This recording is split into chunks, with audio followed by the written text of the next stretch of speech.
Salve, Omnes, I am Ruminus, and today we are talking about visuals in video games. I don't know how, but when I made these scripts, edited them, reviewed them, made the list of games that I would need for all of these, then did a final review, I somehow omitted visuals, graphics, animations, and all this kind of thing. Although I don't put graphics high on my list of priorities for a video game, some do, and they are an important aspect of a game design purely because of the visual appeal and the technical limitations that actually are in the design. I think I originally meant to put these with the camera and view, but then I decided later on that they actually need their own video and then just completely forgot to put them in there. So here we are.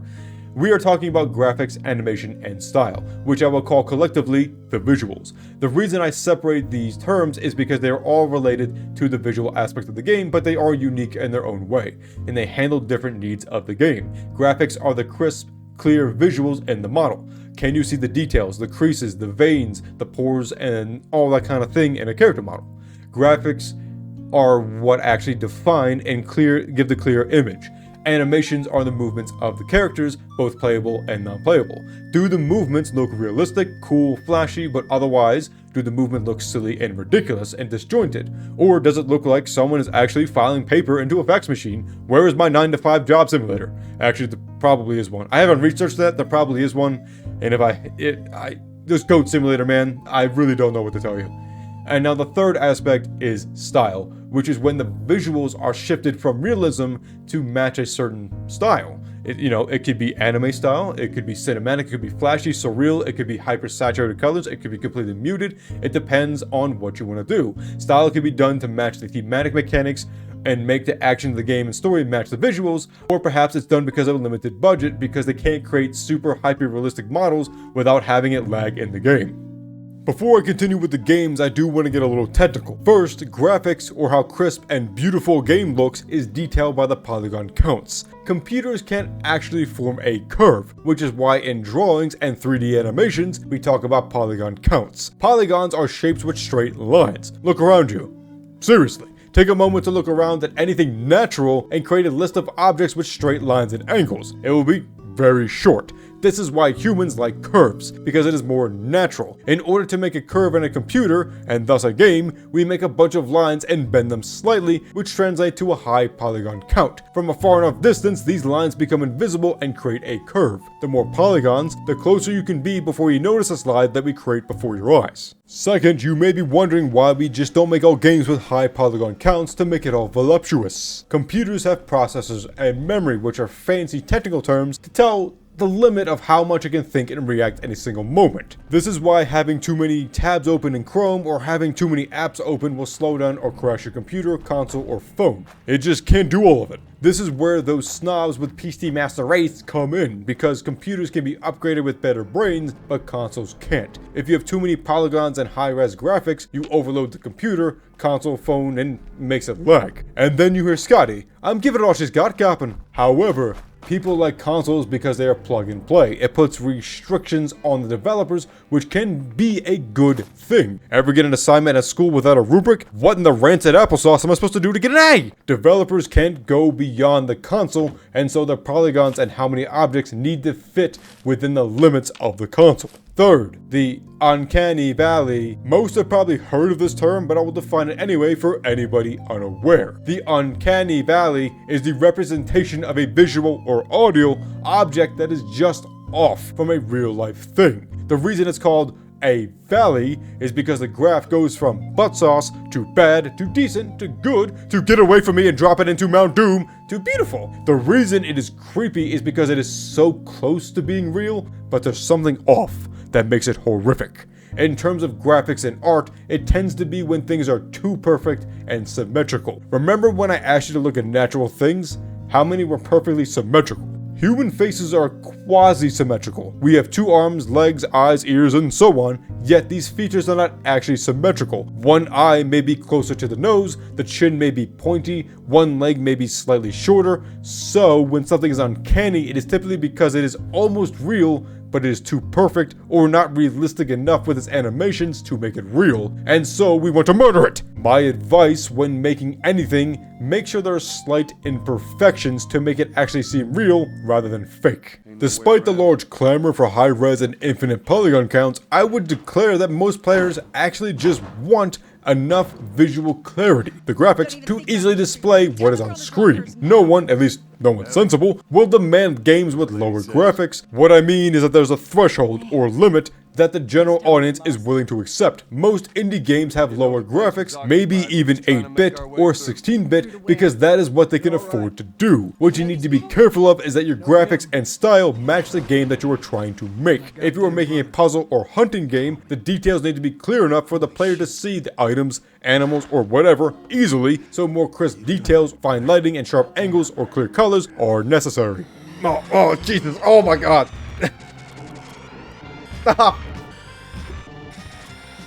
I can't control this! Oh my god, I'm gonna die. I'm gonna die. I'm dead. This game sucks! However, for something like a platformer or racing game, what is necessary is that your graphics show the character, enemies, the foreground that the player can walk on, and the background that is scenery. For these games, graphics can be low or high, and it doesn't really affect the gameplay as long as it's high enough to tell the difference between what will kill the player and what the player can jump on. Celeste is a renowned indie game with low-res graphics, but it achieves everything that is needed for the player to be able to navigate the levels. Despite the ragged and 8-bit look, the character, safe ground, and scenery, and hostiles are all clearly distinguished. N++ is another indie platformer with much more crisp graphics. It's not high res, but those lines and polygons around the character and NPCs are smoothed out to make it look neater. I like that it's easier to look at, but it doesn't achieve anything that Celeste doesn't. So graphics are not the most important thing, but I will say that you will definitely capture more of an initial attention with glorious graphics than some simplistic ones. Just like in real life, people will say that there's beauty on the inside. If the gameplay and mechanics suck,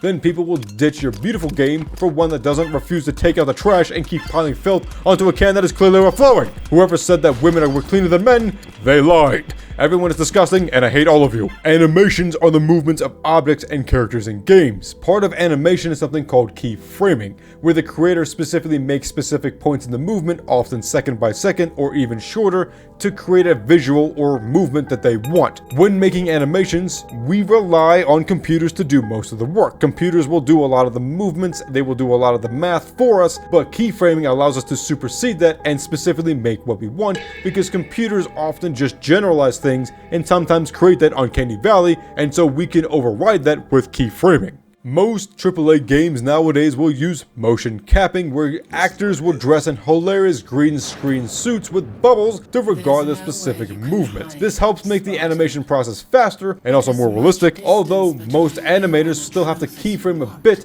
to match a style, get cinematic, or fix weird movements that happens with humans. Animations tend to try to follow realism to make them seem fluid, but they can also fall into the uncanny valley or goofy valley, where it is just absurd. Animations meet the uncanny valley when it is just too perfect or just not enough. And I can't go into much more detail since I'm not an artist, and there are, let me check my list here, 18 quadrillion movements. Some animations will pull items from thin air or just not connect with other items because that goofiness is far better than trying to create a way to make it work and potentially hitting that uncanny valley. I will give the piece of advice that movements should be exponential instead of linear. Real objects speed up and slow down, they are not moving at the same pace all the time, especially when starting or ending their movements. Most organisms move in bilinear movements, which has a slow startup until they hit a groove and move at the same pace. Random objects flying into the air should move down because of gravity, otherwise it looks stupid and laughable, like my hair. Have animations be accelerated and follow an exponential change to make them look realistic. So here we have the acceleration, where you can see, especially as it starts to turn directions, it kind of slows a bit, which is what you would do, because you can't just stop on a dime. Whenever you turn a corner, if you turn your car, any sort of thing, you'll notice that it has to slow down first. It can't just immediately make a turn, because you'll, the laws of physics, that's not how momentum works.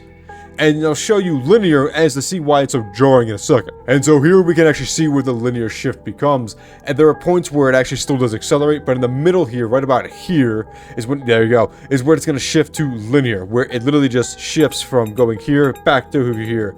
And you can see where it becomes a problem because it doesn't look real, it looks weird. And that's where you get the uncanny valley with your animations. So make sure you have some sort of acceleration, and it depends. Sometimes, depending on your style, it might be certain things, but pay attention to that, because that's what you want to avoid.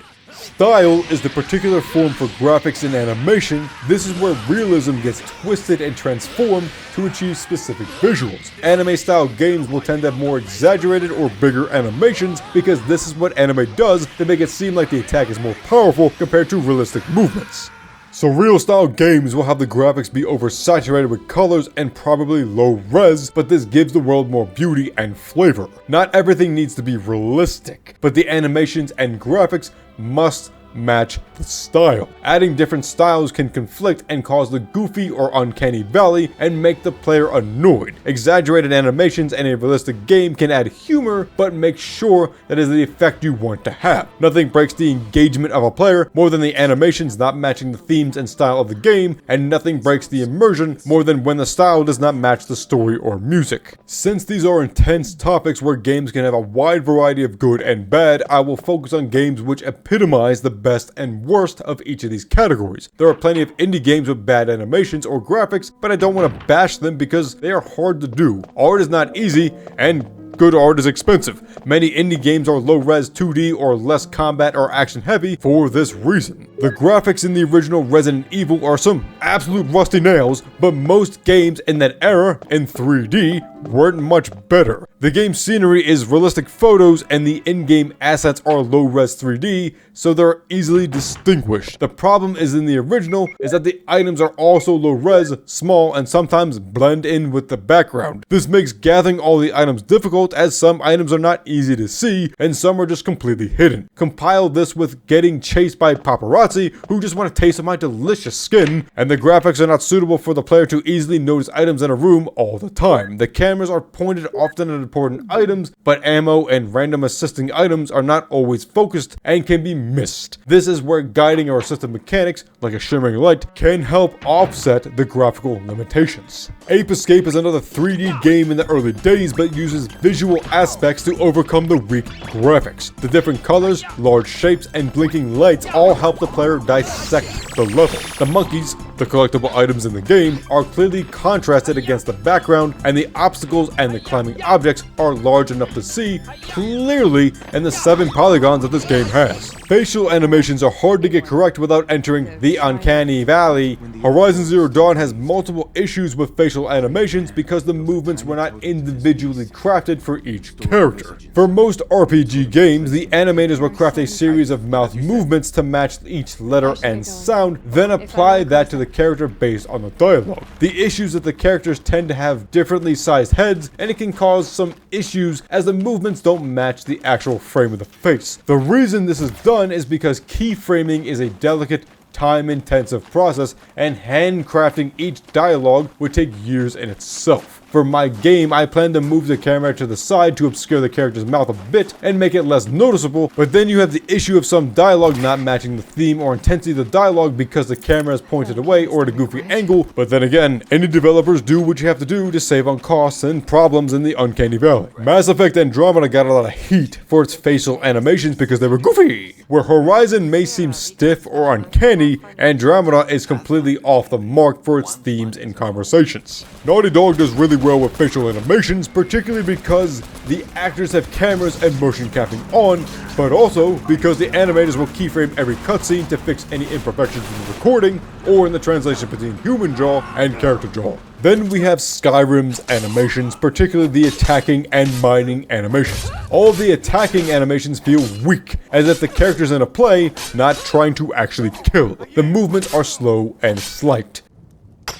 You, gonna put some oomph into it, or just gonna sit there. Okay, whatever. The mining animation is similar. Have you ever used an axe or pickaxe? You want might to hit these things. You want to swing the axe over your head to get more power, but here's the Dragonborn gently tapping on the rocks, politely asking the rocks to give up some of that precious ore. The animations of Risk of Rain 2 are generally well done. The game has a lot of mystic and magical elements, and so many of the animations are exaggerated or minimalistic, and it's fine. The Huntress moves swiftly and attacks with a magical bow, so she doesn't have to take a second to focus her strength or pull back the string entirely like a real person would. The animations feel fluid and sensible, even if not realistic. Sundered is a 2D game with unsettling elements. It's not horror, but it is uncomfortable. All enemies, scenery, and attacks are regular 2D animations with plenty of lines and detail. The jellyfish enemies are the only ones who are 3D, and it doesn't match with the style of the rest of the game. The 3D is graphically beautiful and has fluid movements and animations,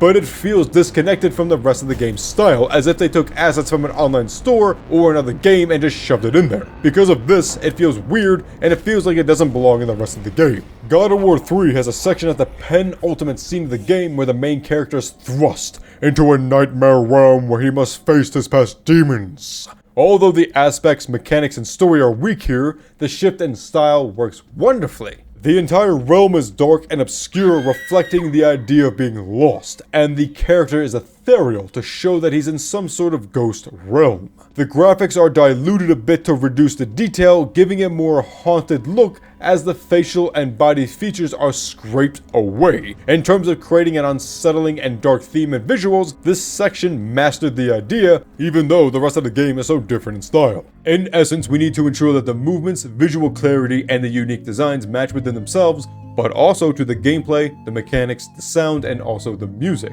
Not everything needs to be realistic. As a matter of fact, many games benefit from a cartoonish, exaggerated, or strained visuals. What you need to ensure is that your graphics don't overload the console, but are clean enough to make the different types of objects easily deciphered, that the animations are fitting to the style of models, but not weird or ridiculous, and that the style matches within the plot and sound of the game. Imperfection is beauty, and use model and references when in doubt. There is a reason why many developers nowadays will actually use human models when they make their characters, because it makes the threat of the uncanny valley much less likely. Thanks everybody for watching. I hope you enjoyed this video. If you did, make sure to like, subscribe, and ring the bell to be notified of future videos. If you have any constructive criticism of things that you think that I missed, got wrong, or that you want to add on to, or you have games with good, bad, or unique visuals, please put them in the comment section below so that we can continue this discourse. But until next time, when we finish off with our video on accessibility, Wale te omnes.